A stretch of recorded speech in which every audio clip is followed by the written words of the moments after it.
हरियाणा के किसानों से मैं प्रार्थना करता हूं कि पराली ना जलाएं।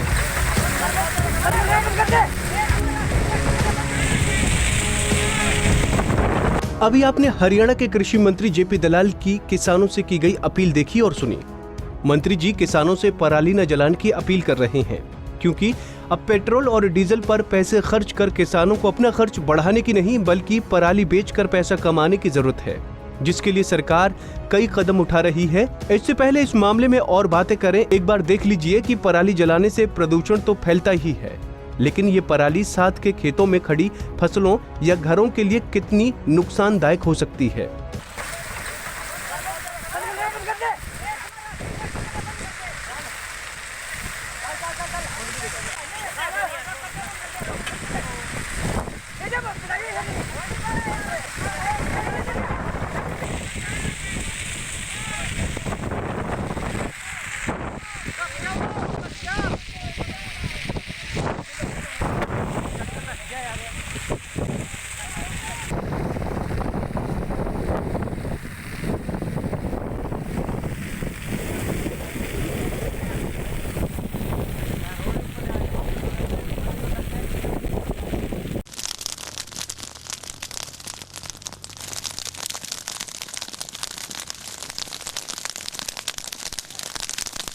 एक दिन तो हवा होती तो बहुत तेज हो गया है।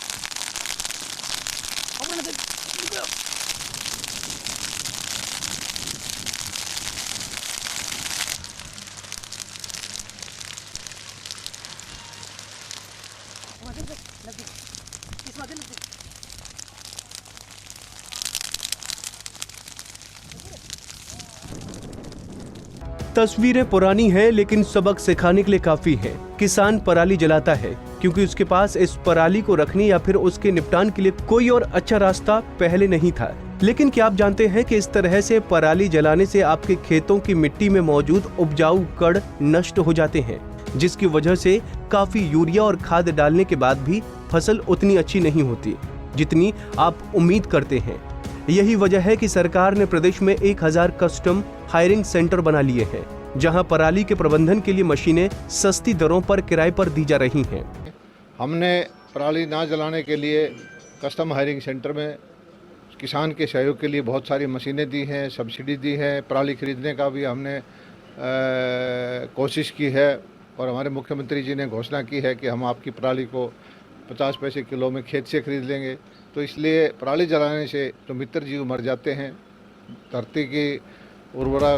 भिवानी में कृषि मंत्री ने किसानों को समझाया है कि पराली जलाने की वजह उसके निपटान की ओर अग्रसर हों, ताकि पर्यावरण और किसान दोनों को इसके फायदे हो सके।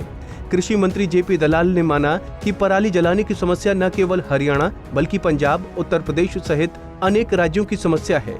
इससे न केवल वायु प्रदूषण फैलता है बल्कि पराली के साथ ही किसानों की फसलों को लाभ पहुंचाने वाले मित्र कीट भी नष्ट हो जाते हैं। इसके साथ ही भूमि की उर्वरता शक्ति को भी पराली जलाने से खासा नुकसान होता है, साथ ही प्रकृति का असंतुलन भी बनता है। इसी साल सरकार ने पराली खरीदने की योजना बनाई है। अब देखना होगा कि इस तरह की योजनाओं का किसान कितना लाभ ले पाते हैं। भिवानी से अशोक भारद्वाज, पंजाब केसरी टीवी।